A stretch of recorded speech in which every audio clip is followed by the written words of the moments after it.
Okay, this is how most of the YouTubes shows the humans. You'll get there. This class is not about intermediate sharpening. What you want initially is just to purely create a burr. If your stone is above 400 and you're working on a stainless steel blade, that's going to take you a long time and maybe be incomprehensible, inconceivable. You won't be able to do it. So, if you're working on a stainless blade, that's what this one is, get a 200 or a 400 or something under 400 so that you can cut the initial oxygenation layer off of these stainless blades.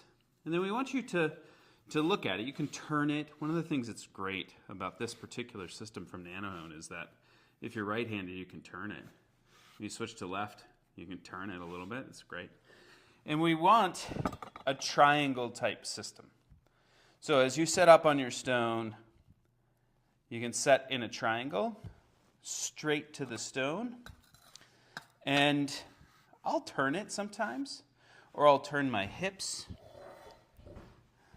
to the side so that I can create what is a landing and a takeoff. If this is like an airplane and an airplane this way, we want to land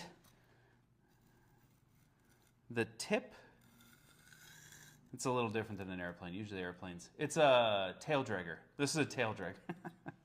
Land the tip of the plane and pick it back up. And what I want you to do is look at how I went about doing that. It's not turned, so you don't have to worry about your return angle.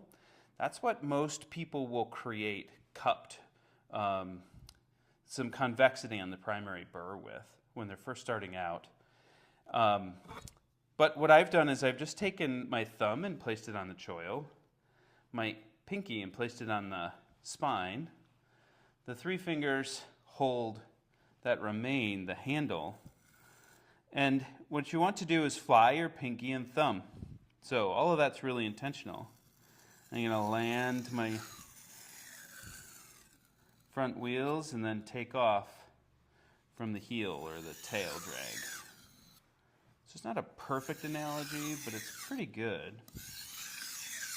And you'll see as I move along here, this is an introduction to sharpening. I'm starting to get a little bit of burr towards the front and almost none in the back. So I'm going to add some different pressure back here just to grind that back section. There, it's starting to come. Again, if you don't get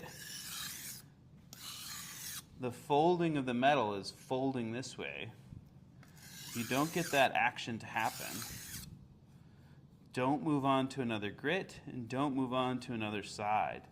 You want for that folding to occur the full length of the blade. And now I have that happening. It's fantastic. You can, there's a bunch of ways to do this. I'm just going to switch hands. And over here, again, the thumb on the choil, index finger on the spine, following three around the handle. Fly the thumb and pinky. Why? Because if this slips, you don't want to catch them down here. Okay?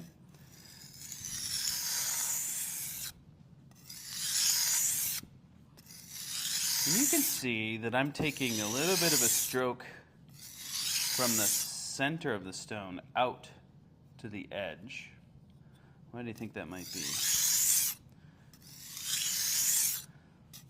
If you're running a blade and the abrasive is being pushed from the cutting edge side towards the spine, the angle that you're using in the abrasive matters a ton.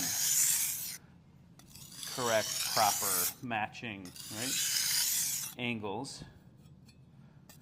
If you're letting the stone create a trailing edge motion, the cutting edge is the caboose, let's say. The spine is the locomotive. The angle that you're at can be within a degree, a few degrees of each other, and it'll be very forgiving to you. on whether or not you're able to push the metal far enough, abrading the metal around it, to get the burr to go to the other side. So that's it. The first step is just get a burr on one side, flip it over, repeat, get the burr on the other side.